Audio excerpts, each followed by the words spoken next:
Ini butuhnya Samilah ya begini untuk inget nama kitab. Samilah Gus. Kalau kitab yang baru ada kitab jugaannya, tapi kalau Samilah yang versi expired zaman berikut.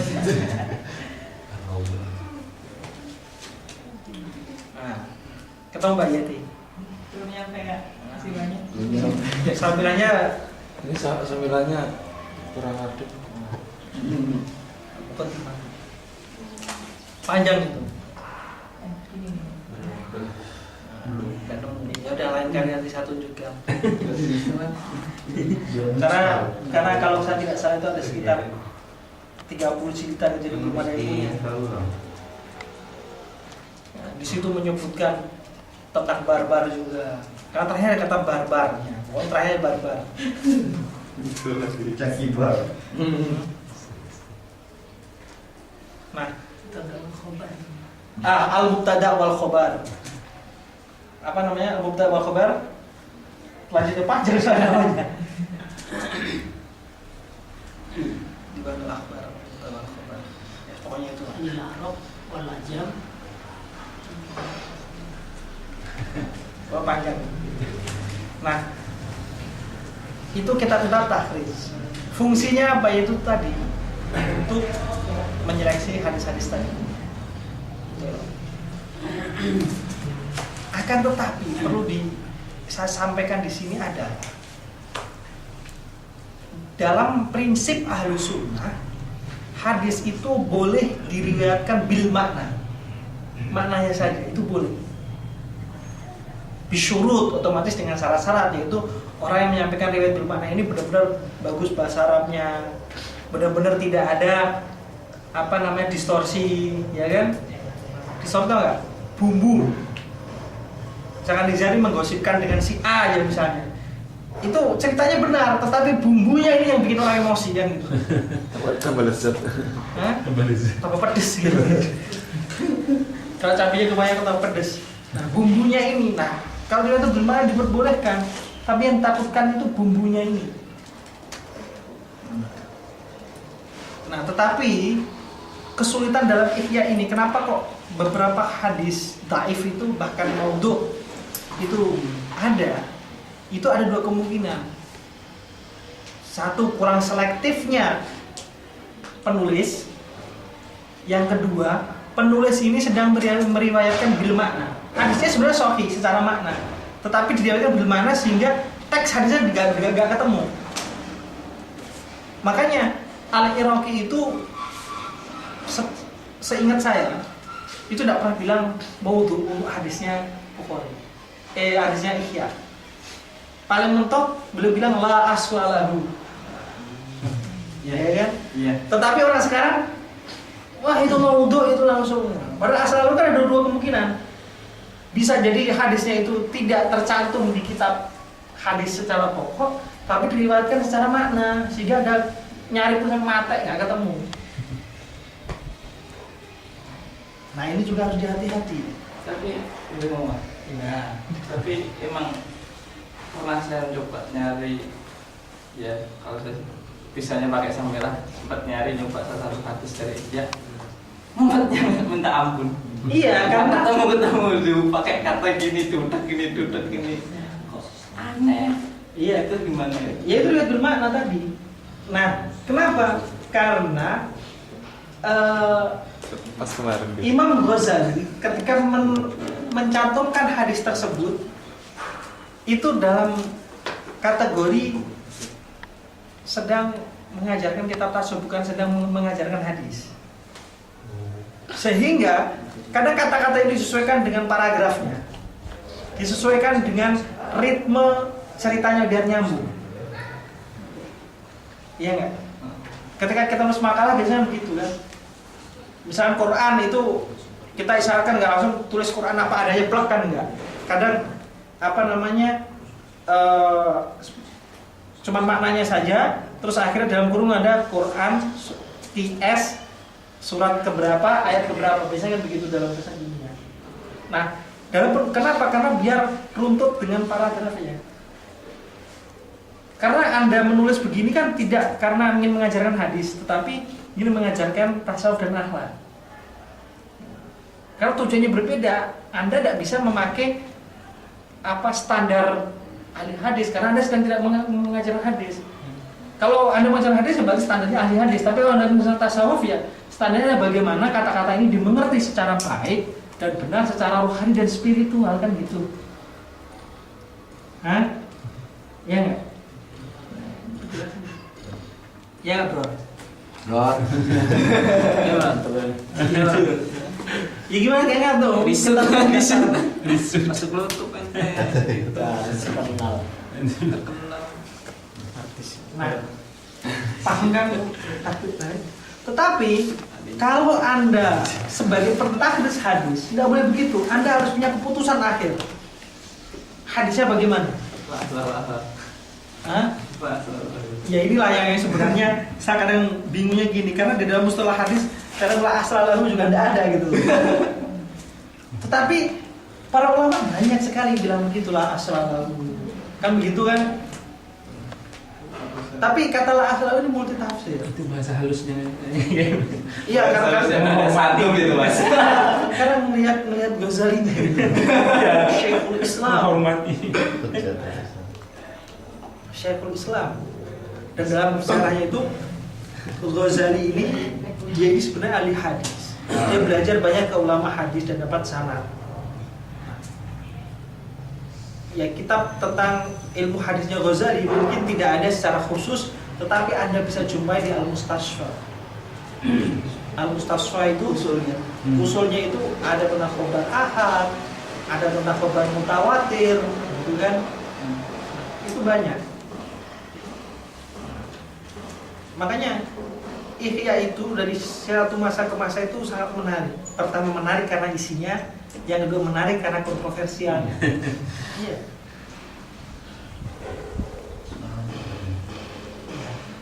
Itu untuk kitab. Nah, sekarang untuk mentakhrij, kita sebelum mengkaji sanad dan hadis, kita harus tahu sanad dan hadis ini ada di kitab mana. Kan begitu, harus kita lacak dulu. Masih ada waktu? Banyak mas. Masih. Berapa lama? Masih sekitar 30 27 menit. Hah? 27 menit. Ya, ini kita punya banyak metode. Minimal ada 5 metode yang nanti saya jelaskan bagaimana Anda melacak dan menemukan hadis ini, mencari dan melacak hadis ini. Tentunya tidak dengan samila, tapi ala ulama hadis, benar ala ulama hadis. Dan itu lebih asram, lebih selamat. Kenapa? Karena samilah itu banyaknya itu kadang nggak dirujuk kitabnya, tapi ini ditemukan di mauke elektronik ini ya gitu kan. Karena seperti itu, sehingga samilah itu hanya untuk membantu.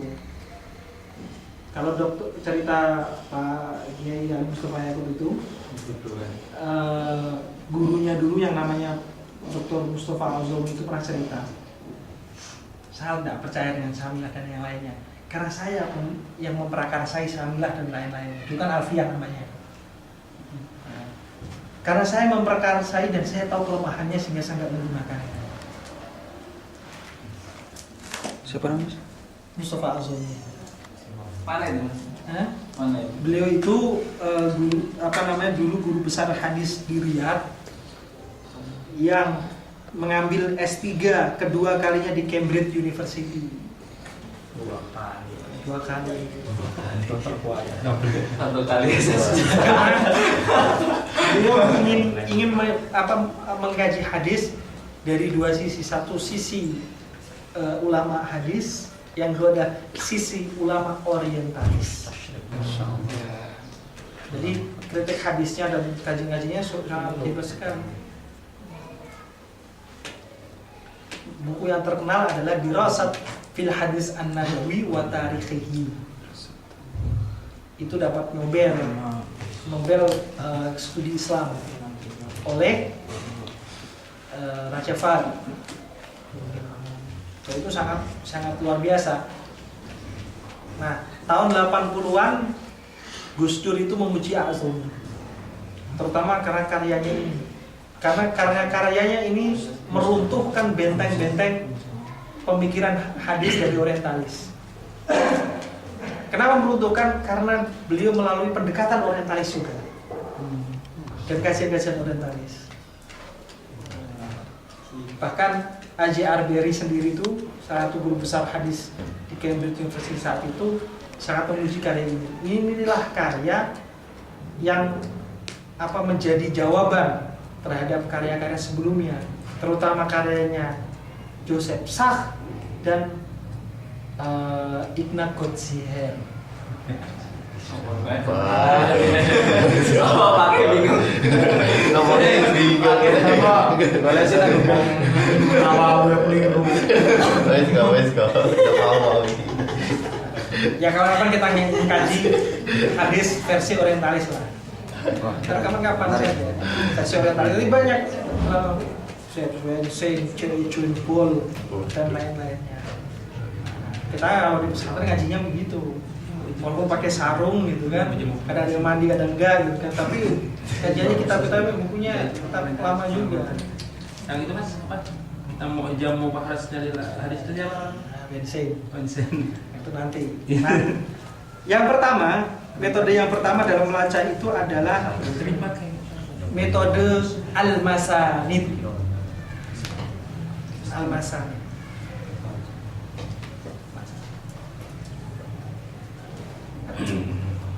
Metode masanid ini adalah metode yang mana kita fokuskan pada sahabat penerima hadis awal. Sahabat penerima hadis awal. Innamal a'malu binniyat wa innamal likulli imri'in ma nawa. Faman kanat hijratuhu ila Allah fa hijratuhu ila Allah, wa man kanat hijratuhu ila Allah wa rasulih fa hijratuhu ila Allah wa rasulih. Wa man kanat hijratuhu ila dunya yusibuha fa hijratuhu ila ma hajara ilaihi. Nah, itu hadis riwayat Abdullah ibn. Nah, bagaimana mencari syaratnya? Kita lihat Ibnu Umarnya. Nah, itu metode masanid itu, yaitu kita fokuskan di nama sahabat penerima awal.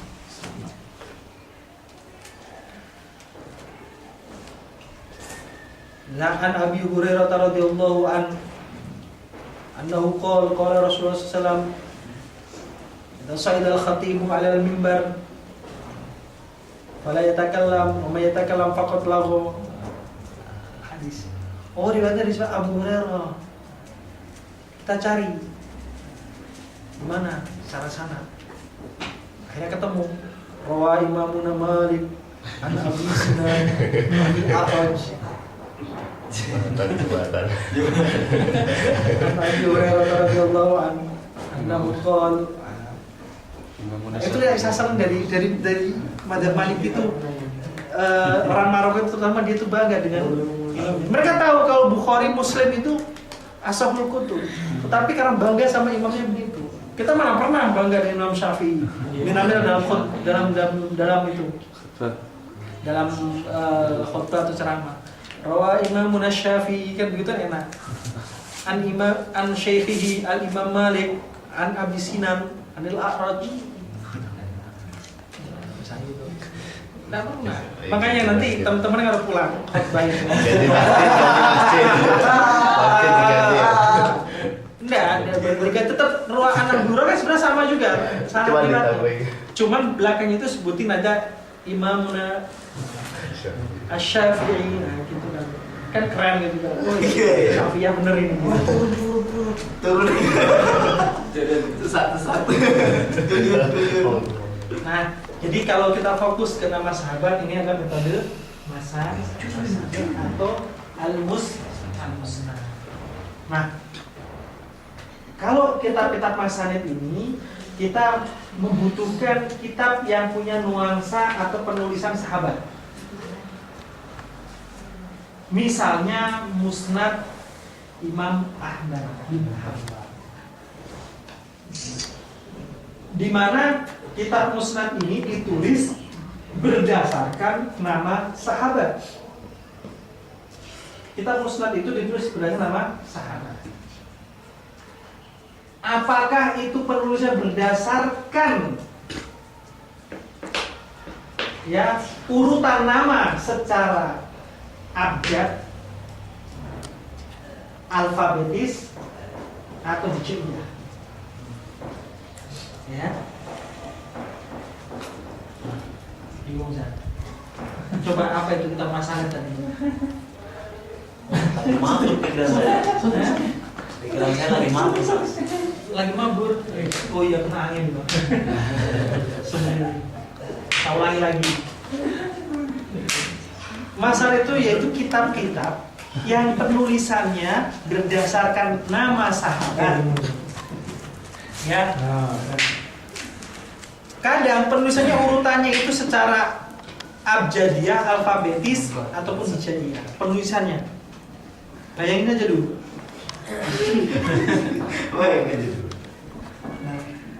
Atau berdasarkan siapa yang pertama kali masuk Islam. Atau berdasarkan ya kabilah tertentu. Kabilah siapa? Kalau kabilahnya Quraisy misalnya di awal. Atau berdasarkan geografis, misalnya orang-orang yang di Madinah dulu ditulis dulu sahabat di Madinah, baru Mekah, misalnya geografis. Kita membutuhkan kitab Masarid ini untuk kita tahu sahabatnya siapa yang menerima ini dan siapa saja sahabat yang menerima. Gunanya apa? Kita tahu sanad selanjutnya. Yang kedua, kita tahu bahwa periwayat dari sahabat ini tidak bertentangan dengan periwayat yang ini. Yang sahabat A mendapatkan hadis begini. Nah, seperti riwayat Jabir bin Abdullah tentang hal ra'a Muhammadun rabbahu, faqala Jabir na'am ra'a Muhammadun rabbahu. Jabir bin Abdullah. Ternyata ketika kita seleksi tentang tema yang sama, ternyata Aisyah bilang nggak melihat. Kitab Masarid ini yang kita butuhkan. Makanya jangan salah kalau saya nyebutkan ini udah saya tahu ya, karena ngelacaknya begitu. Sahabatnya dulu dipegang. Nah, jenis kitab ini itu seperti Musnad Ahmad bin Hanbal, Musnad Al-Imam Al-Humaydi, Musnad Abi Ya'la Al-Mansuri, dan banyak lagi. Musnad Abi Dawud At-Toyalisi dan lain sebagainya. Nah, di antara kitab ini yang paling bagus diakui para ulama adalah Musnad Imam Ahmad bin Hanbal. Saya punya itu 20 jilid. Satu jilid. Satu jilidnya segini. Bagusnya gimana tuh? Hah? Bagusnya gimana? Nggak bisa. Bagusnya. Kan saya bilang, bukan saya yang bilang bagus. Para ulama bilang itu bagus. Yang paling bagus di antara yang lain itu Musnad Ahmad. Yang pertama, karena Imam Ahmad lebih selektif. Ya, karena dia punya kriteria-kriteria hadis yang jelas, yang kuat. Yang kedua, dia disebut sebagai Imam Sunnah. Banyak hal. Lebih runut, lebih gampang dirujuk. Nah, walaupun dibilang lebih bagus, Susah dibeli. Lebih susah dibeli. Lebih susah dibeli. lebih susah dibeli. Kalau Pak. Itu harganya itu paling murah antara 100 juta sampai 202,5 juta. Betul kan? Gak masalah. Bro, Bisa bro ya. Bisa. Biji masih 8.000 kali ya. Pilih buku. Nah, terus walaupun dia ini kitab yang paling bagus, dia nggak lepas dari kritik. Nah, pada abad ke-6 Ibnul Jauzi punya nulis kitab Al-Mawdu'at. Jadi khusus kitab-kitab yang palsu, hadis palsu. Nah, di dalamnya itu banyak juga yang hadis palsu yang terdapat di dalam kitab Musnad.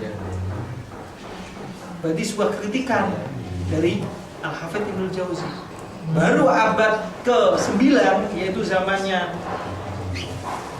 Ibnu Hajar al-Asqalani yang wafat tahun 852 Hijriah menulis kitab Al-Qaulul Musaddad fi Dzab an Musnad Ahmad, yaitu sebuah kitab pembelaan terhadap Musnad Ahmad, khususnya pembelaan Musnad Ahmad dari ya sanggahan, sanggah dan kritiknya Ibnu Al-Jauzi. Semuanya juga kita takhrij juga. Maudu'at dan Mughal Musnad kita takhrij juga. Yang kita takhrij apa? Musnad Ahmadnya. Itu tentang Al-Masani.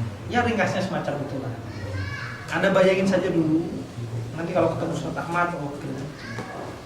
Musnad Abi Dawud At-Toyalisi begini, Musnad Al-Khumaiti begini, dan lain sebagainya.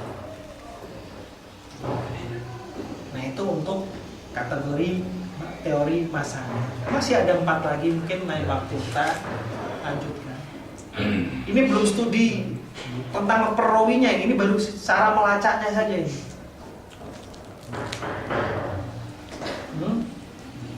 Ada 20 jilid. Kalian mau nambahin bisa waktu. Hah? Kalian mau nambahin bisa. Ya ini aja dulu tentang masalah aja dulu, nanti masih ada 4 panjang soalnya, jadi mungkin lain waktu. Nah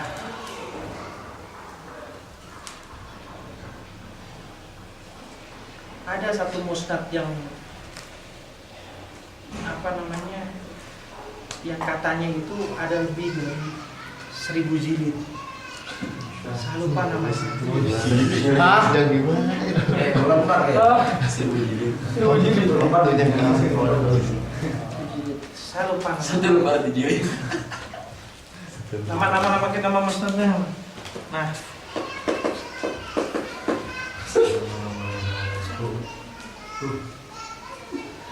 dan yang punya musnad ini itu seorang ulama hadis yang tidak atau yang mendeklarasikan diri itu tidak bermadhab, tapi ulama minal ulama.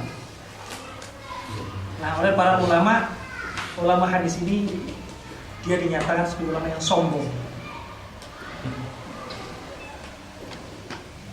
Saya lupa namanya. Kitabnya masih ada. Sebagian udah dicetak. Konon kata teman saya, Abuya siapa yang ulama Jakarta itu, Syafi Azami. Siapa bukan Azami? Abuya siapa? Yang punya Sirat Asy-Syafiyah. Asyirat Syafiyah yang punya? Oh iya, Bukan. Jujur. Bukan yang Asyirat Asy-Syafiyah itu loh. Kami mall ya. Dia Azami ya Allah ya Rabbi, banyak ulama Jakarta ya. Jurumnya kan cuma 250 katanya, tapi dia pernah lihat. Kalau teman saya itu yang kita musnad terbesar. Terus itu seumur hidup nulis ya. Seumur hidup tuh. Nama satu yang bikin satu orang.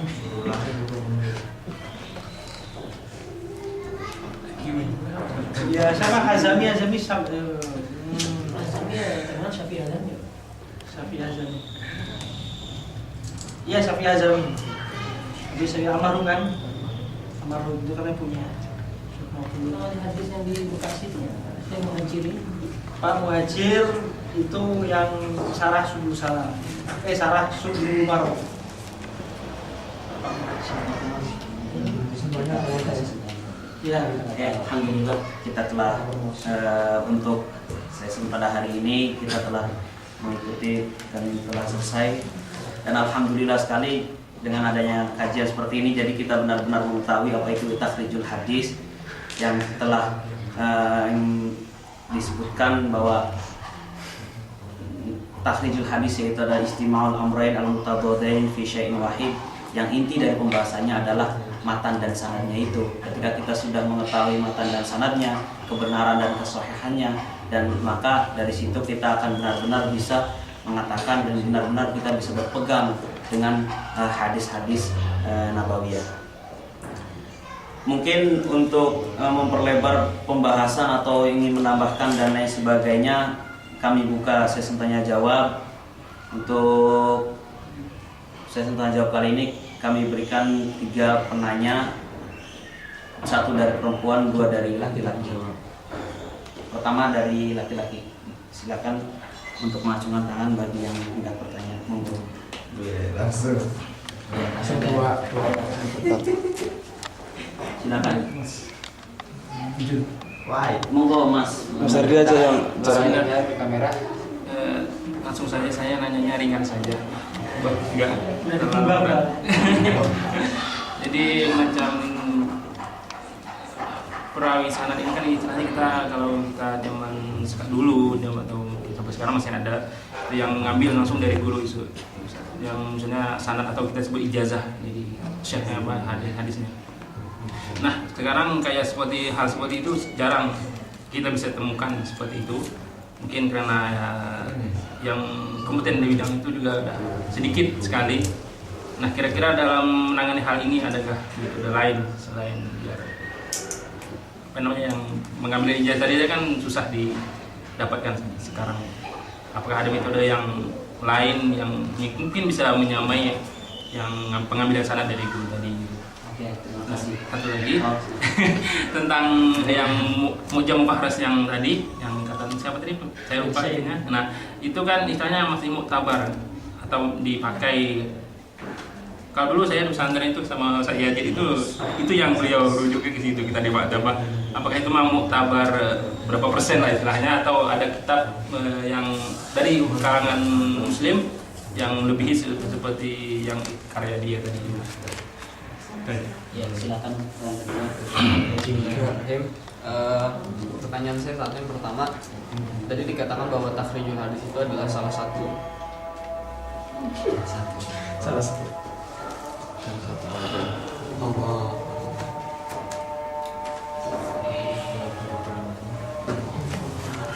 Panas. Pakai tanya pakai. Ya Pak, bikin tips.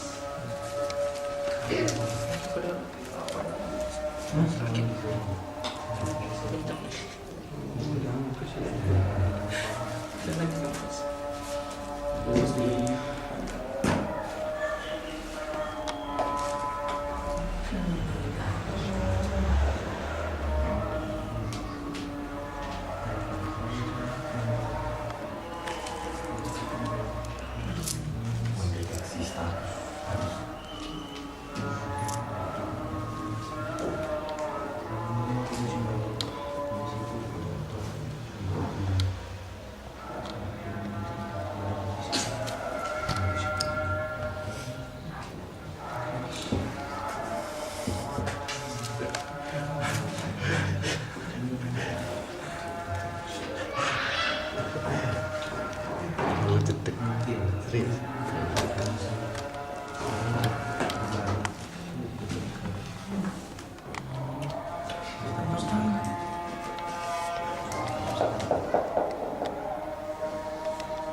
Itu gantung.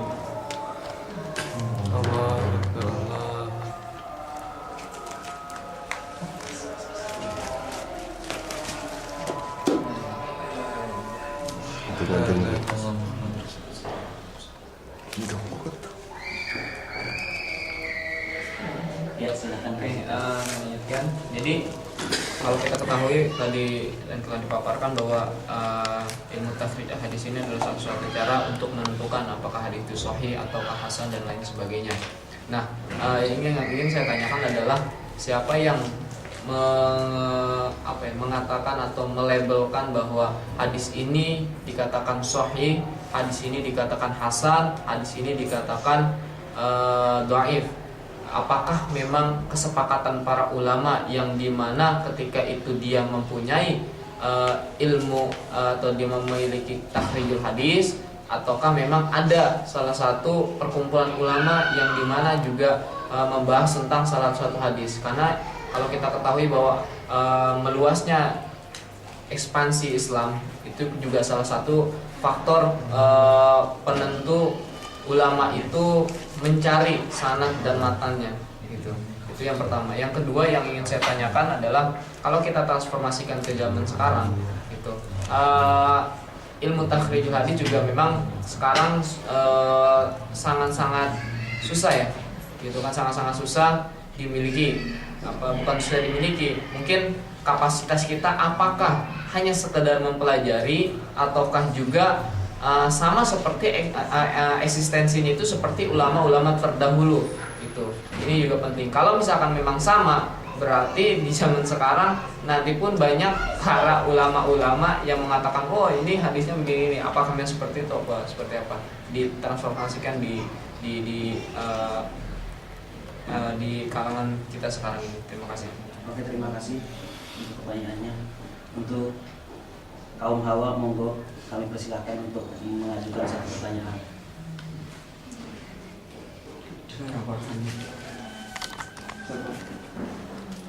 Safir, Asaf.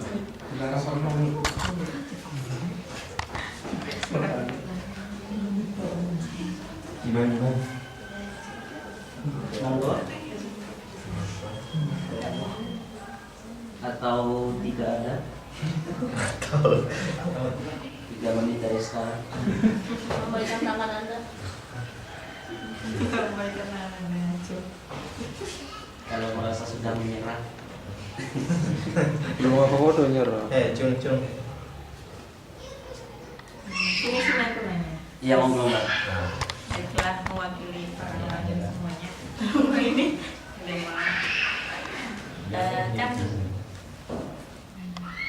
jadi hadis itu kan jumlahnya terbatas.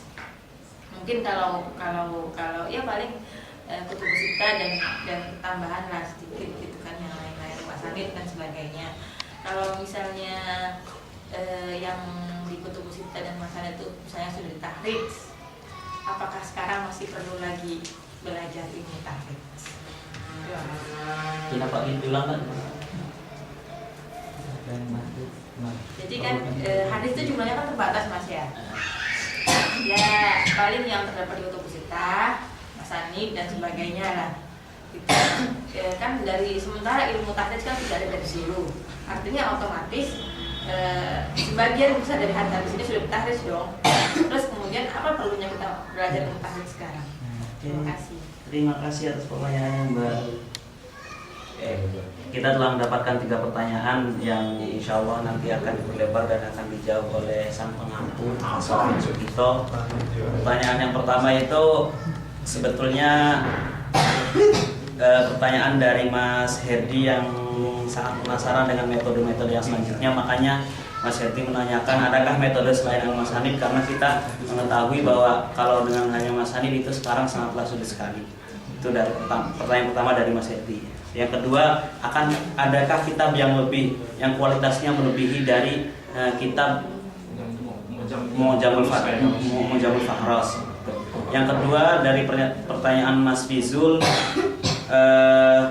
dia ada 2 pertanyaan juga, mengatakan yang pertama, siapakah orang yang ketika itu memberikan pernyataan bahwa ini hadis sahih dan lain sebagainya, apakah ketika itu ada perkumpulannya gitu, perkumpulan para ulama. Setelah itu, dan bagaimana ketika ditransformasikan ke zaman sekarang. Nah, pertanyaan yang ketiga dari Mbak Yeti, apakah masih perlu pada zaman sekarang kita mengadakan takhrijul hadis? Toh kalau ulama-ulama terdahulu sudah banyak yang melakukannya. Ya, mungkin saya gabungin nggak bisa jawab satu-satu, tapi saya gabungin semuanya. Jadi mengenai transformasi zaman sekarang juga, kalau tradisi sanad itu ada 3 yang kita kenal. Satu, tradisi sanad yang berkaitan dengan hadis. Satu, tradisi sanad yang berkaitan dengan kitab. Satu, tradisi sanad yang berkaitan dengan hizib atau thariqah sufi. Nah, masing-masing dari ketiga ini punya syarat dan kriteria yang berbeda-beda. Dan yang paling bagus di antara ketiganya ini adalah, dan paling detail serta paling kuat itu adalah takhrij hadis. Nah, takhrij hadis ini biasanya hanya sampai kepada sahibul kitab al-ummahat, sahibul kutub al-ummahat, sampai pada pengarangnya. Nah, kita biasanya dapat sanad hadis itu biasanya kita sampai kepada Bukhari misalnya, atau sampai kepada Muslim.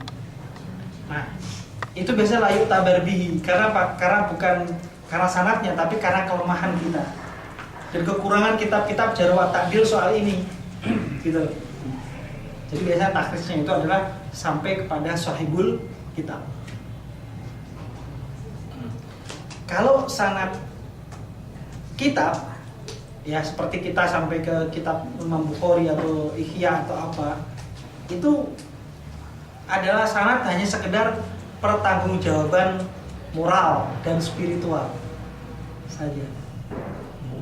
Kenapa? Karena bisa jadi sanad kita terputus atau tidak terputus.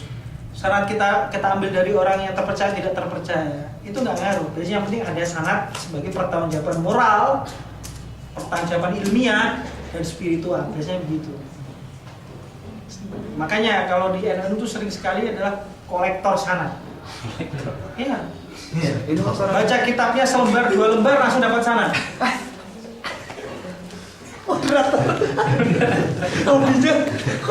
Kalau perlu datengin cucunya, minta sanad, Pak, tanda tangan Pak, sekalian kasih ijazah saya. Biasanya gitu. Biasanya gitu. Kolektor sanad emang kenapa kalau udah kebanyakan sanad? Hebat gitu ya, enggak. Maksud ketemu sanad ini maksudnya adalah agar Anda itu talaki ketemu. Satu persatu per huruf itu Anda ngajikan. Itu maksudnya. Jadi saya punya kawan banyak sekali di Indo. Pulang itu saya dapat sanad dari Syekh Muhammad Al-Maliki, dapat sanad dari Asy'ari semua. Nah, masalah Jawa. Emang kenapa kalau dapat sanad gitu? Punya Saya enggak bilang wow gitu. Saya jadi tersinggung nih.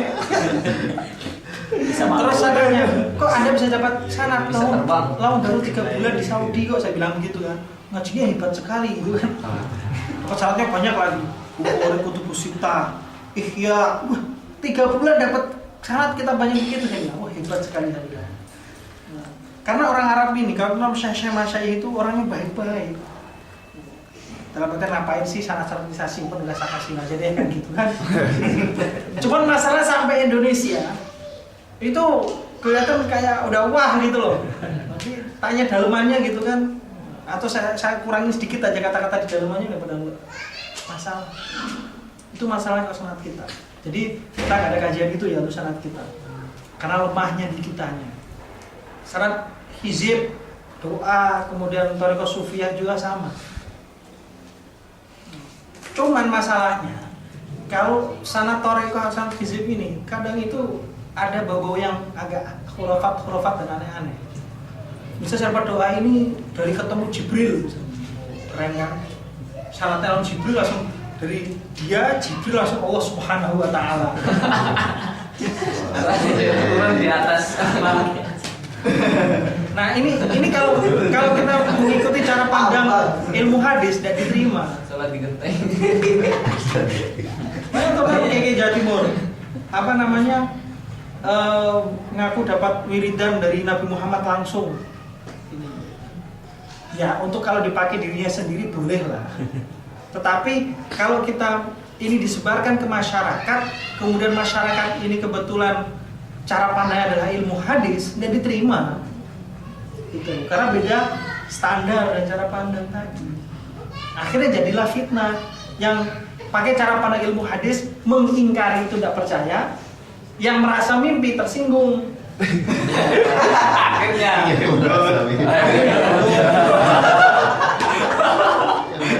Tambah lagi partainya beda lagi. Rame. Cari uangnya diganggu. Keren. Saya lupa zaman Menteri Agama siapa Pak Yai pernah cerita. Jadi ada Kiai Jawa Timur, kalau nggak salah Pak Maftun Basuni atau Pak siapa itu Pak Menteri, Pak Yai cerita. Dari orang Jawa Timur datang. Assalamualaikum Pak Menteri, seorang kiai. Saya semalam mimpi ketemu Nabi Khidir. Kata Nabi Khidir, saya disuruh ke Pak Menteri Agama agar Pak Menteri Agama memberangkatkan saya, istri saya pertama dan ketiga untuk pergi haji. Kenapa? Enggak masuk. Nah, akhirnya kata Pak Menteri saat itu, oh gitu, ngoten di Pak Yai. Terus ditanya lagi, emang Pak Yai mimpinya jam berapa? Ya sekitar jam 1, jam 2 lah. Gak bisa sholat tahajud katanya gitu. Kata setelah dari Pak Yai, Nabi Khidir nemuin saya juga katanya. Kata Pak Yai. Oh iya tuh, oh berarti udah alamat dapat haji nih kan?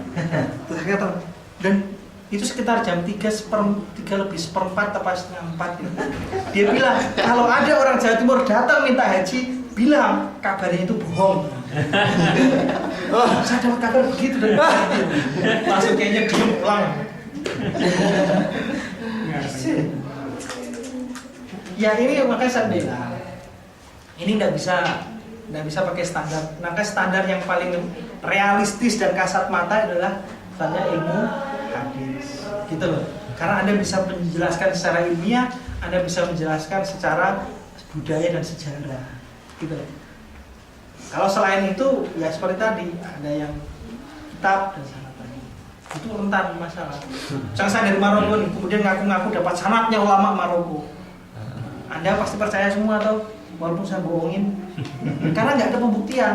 Beda kalau seorang rawi mengatasnamakan hadis Nabi, tak lacak selesai besok dia bohong atau tidak, gitu. Karena ada instrumennya. Mengenai kitabnya Winsing, tunggu pertemuan minggu depan. Kita akan masuk ke teknik al-ma'ajim. Jadi saya nggak kesana sekarang. Minggu depan. Minggu depan udah lupa. Minggu depan besok. Pertemuan berikutnya.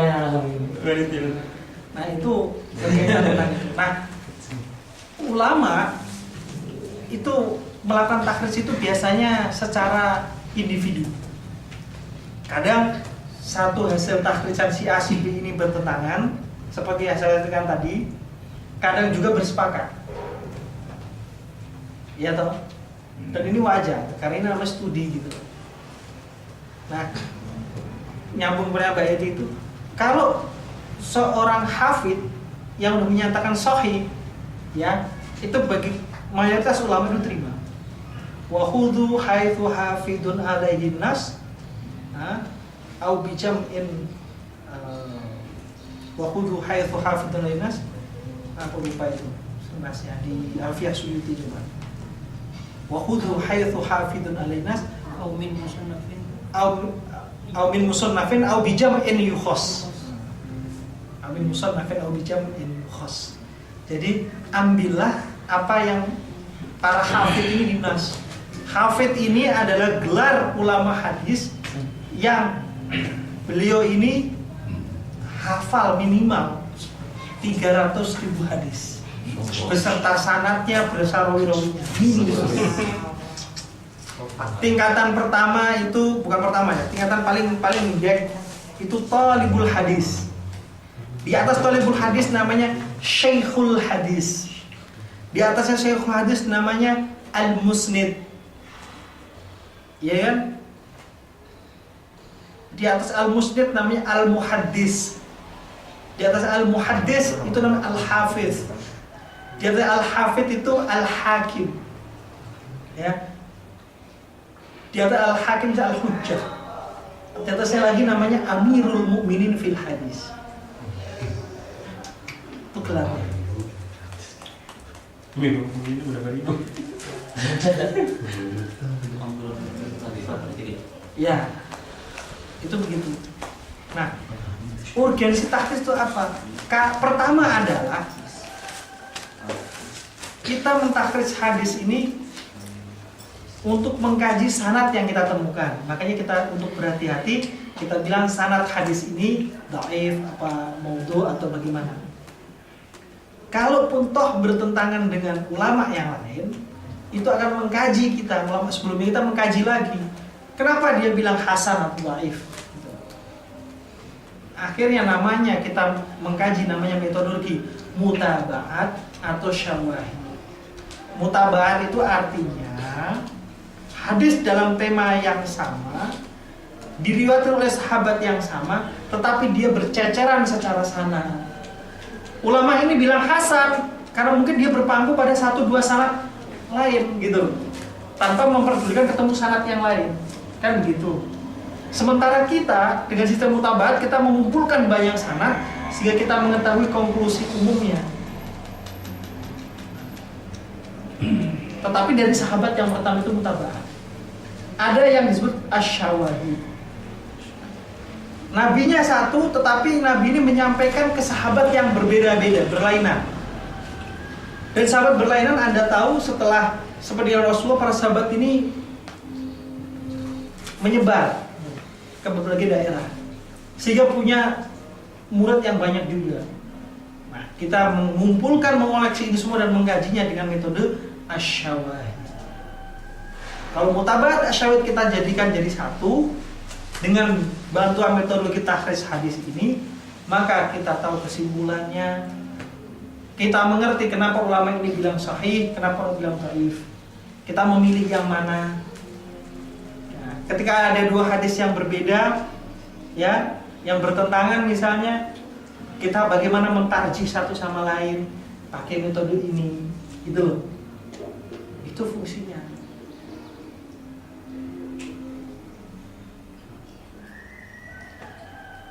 Itu soal tasabut, yaitu verifikasi sanad. Belum ke makna lagi, makna terlain lagi. Belum lagi nanti Anda menemukan ini sanad kok seorang bapak meriwayatkan hadis dari anaknya. Kan mestinya bapak ke anak kan begitu. Tapi dari anak ke bapak.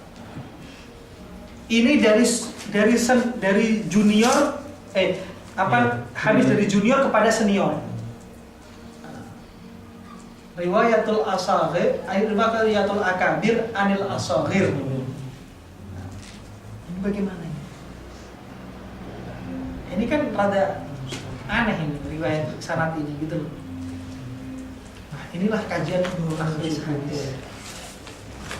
Kalau Anda menukil hadis 1, 2, 3, 4 dan semua seperti itu, ketika ketemu sama ahli takhrij hadis, kemudian dijelaskan status hadis yang Anda nukil tadi beserta sanadnya, Anda sudah rontok itunya, istidlalnya.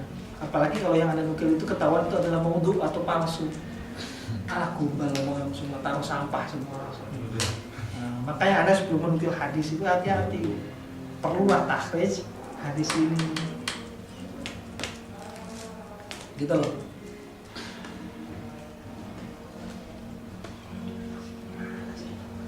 Ya, jadi saya rangkum aja jawabannya ke semuanya. Urgensi. Tapi untuk sekarang ini banyak sekali kolektor sanad.